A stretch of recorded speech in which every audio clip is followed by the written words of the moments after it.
Каде запнаа преговорите? Во прашање се измените на законите за внатрешни и полиција кои собранието ги изгласа на 29 јуни. За што се работи? Од членот 47 во делот на раководни позиции се брише началник на централни полициски служби. Во делот 49 каде се уредуваат организационите единици на МВР, се бришат централни полициски служби. Се менува и членот 50, па така актите за организација и работа на Министерството, Бирото и Управата, место ги донесува министерот, стои се утврдуваат со уредба на владата. Во однос на систематизацијата на работни места, се менува член 51, па место ги донесува министерот без претходна согласност на Министерството за информатичко општество. Сега гласи ги донесува министерот со согласност на владата.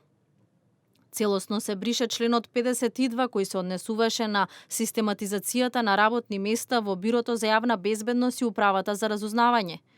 Има измени и во делот на унапредувањето во МВР. Имено се дополнува со условот да ги има завршено обуките утврдени за работното место на кое се унапредува. Некои од измените на Законот за внатрешни се иницирани од измените за Законот за полиција. Се менуваат членовите 17 и 18. Така завршење на полициски работи за кои е потребен висок степен на специализација за потребите на секторите за внатрешни и регионалните центри за гранични работи. На местото се формираат централни полициски служби, сега стои во рамките на Бирото за јавна безбедност се формираат организацијски единици во кои се извршуваат работите од областа на криминалистичката, униформираната и граничната полиција, специјални полициски операции. Суштината на измената е во тоа што се прави реорганизација на централните полициски служби и надлежностите одат во рамките на Бирото за јавна безбедност. Двете најголеми политички партии деновиве си префрлаат токму околу овие измени. СДСМ смета дека со нив се ускратуваат надлежностите на министерот за внатрешни во делот на кадровската политика.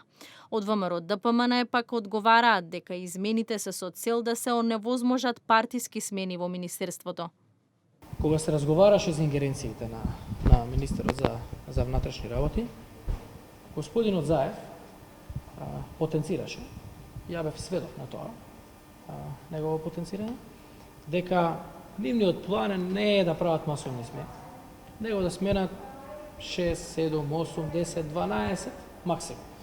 Она што они го направија не 7, 8 или 12, него над 400 смени во Министерството за внатрешни работи. Министерот Чавков вчера за телевизија Нова појасни дека согласно законските измени, организацијската структура ќе се утврдува со уредба која ќе ја донесе владата.